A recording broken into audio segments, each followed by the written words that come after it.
राज्य भर के 37,586 स्कूलों में मशाल 2024 खेल प्रतिभा खोज की तैयारी जोर शोर से चल रही है। 7 से 9 जनवरी तक विद्यालय स्तर पर यह प्रतियोगिता होगी। इससे पहले करीब 58 लाख विद्यार्थियों का फिटनेस टेस्ट होगा।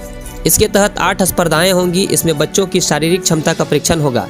परीक्षण के आधार पर छात्र छात्राओं की इच्छा के अनुसार खेल प्रतियोगिताओं के लिए उनका निबंधन किया जाएगा। अनफिट बच्चों को खेल प्रतियोगिताओं में नहीं शामिल किया जाएगा। फिटनेस टेस्ट 5 जनवरी तक चलेगा।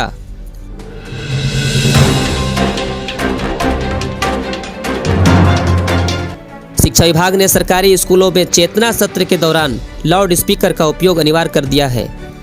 अभिभावक लाउड स्पीकर के जरिए स्कूलों के चेतना सत्र की गतिविधियां सुनेंगे। इससे वे स्कूल ना जाने वाले बच्चों को भेजने के लिए प्रेरित करेंगे। आसपास के गांव वाले विद्यालयों में होने वाली गतिविधियों को भी जान सकेंगे। उन्होंने विभागीय निर्देश के आलोक में सभी प्रधानाध्यापक को निर्देश दिया है कि चेतना सत्र में लाउड स्पीकर का उपयोग किया जाए।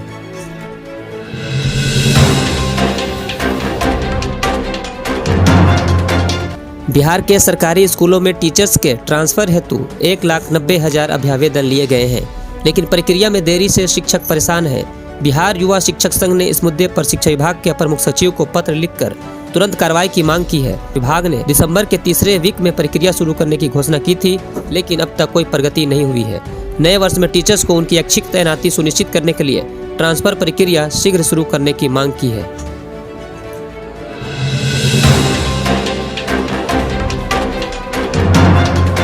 राज्य भर में जितने भी स्कूल में मिड डे मील योजना चल रही है, वहां बच्चों को दरी पर बैठाकर ही भोजन कराया जाएगा। ऐसा नहीं होने पर स्कूल के प्रधानाध्यापक पर कार्रवाई की जाएगी। राज्य भर में करीब 65,000 स्कूलों में यह अनिवार्य किया गया है और आदेश दिया गया है। शिक्षा विभाग की ओर से स्कूलों का लगातार निरीक्षण किया जा रहा है। विभाग के अपर मुख्य सचिव भी ऑनलाइन माध्यम से स्कूलों का औचक निरीक्षण कर रहे हैं। विभागीय निरीक्षण के दौरान यह पकड़ में आया है कि कई स्कूल ऐसे हैं जो बच्चों को पंगत में बिना दरी पर बैठाए ही मध्याह्न भोजन करा रहे हैं।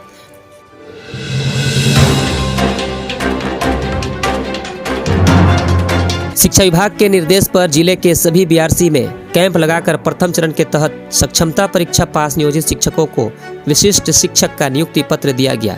इसके साथ ही ये शिक्षक अब राजकर्मी का दर्जा भी प्राप्त कर लिए हैं। इन शिक्षकों को अब राजकर्मी की सभी सुविधाएं भी मिलेंगी। सक्षमता प्रथम चरण उत्तीर्ण 1,87,000 शिक्षक पूरे बिहार में नियोजित शिक्षक से विशिष्ट शिक्षक बने हैं। उन सभी को आज अलग अलग प्रखंडों में औपबंधिक नियुक्ति पत्र दी गई। इन सभी विशिष्ट शिक्षकों को 1 जनवरी से 7 जनवरी के बीच में योगदान भी कर लेना है।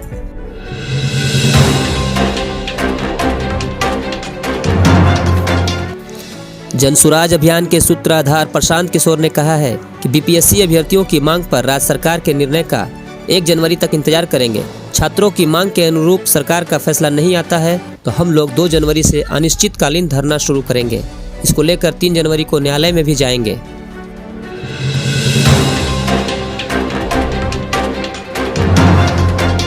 – 2025 के प्रथम दिन शैक्षणिक अवकाश घोषित किए जाने की मांग बिहार अराजपत्रित प्रारंभिक शिक्षक संघ के प्रदेश महासचिव डॉक्टर भोला पासवान ने शिक्षा विभाग से की।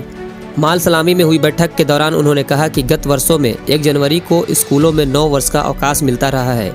इस बार छुट्टी नहीं होने से शिक्षकों एवं विद्यार्थियों में नाराजगी है।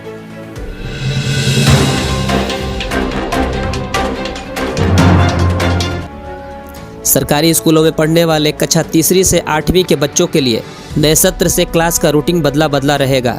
नए रूटीन के तहत स्कूलों में पहली घंटी में गणित और दूसरी में भाषा विषय की पढ़ाई कक्षाएं संचालित होंगी। कक्षा पहली से 8वीं के बच्चों के लिए नए सत्र से 100 दिवसीय गणितीय कौशल एवं बुनियादी भाषा के विकास के लिए विशेष अभियान चलाया जाएगा।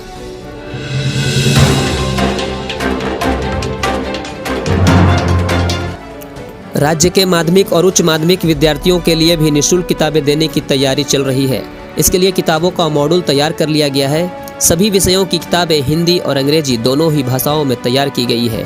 बिहार राज्य पाठ्य पुस्तक प्रकाशन निगम की ओर से किताबों की छपाई का प्रस्ताव तैयार किया गया है, जिस पर शिक्षा विभाग की अनुमति ली जा रही है। शिक्षा विभाग की अनुमति मिलने के बाद इस पर राज्य कैबिनेट की मंजूरी ली जाएगी। कैबिनेट की स्वीकृति के बाद किताबों की छपाई शुरू कर दी जाएगी।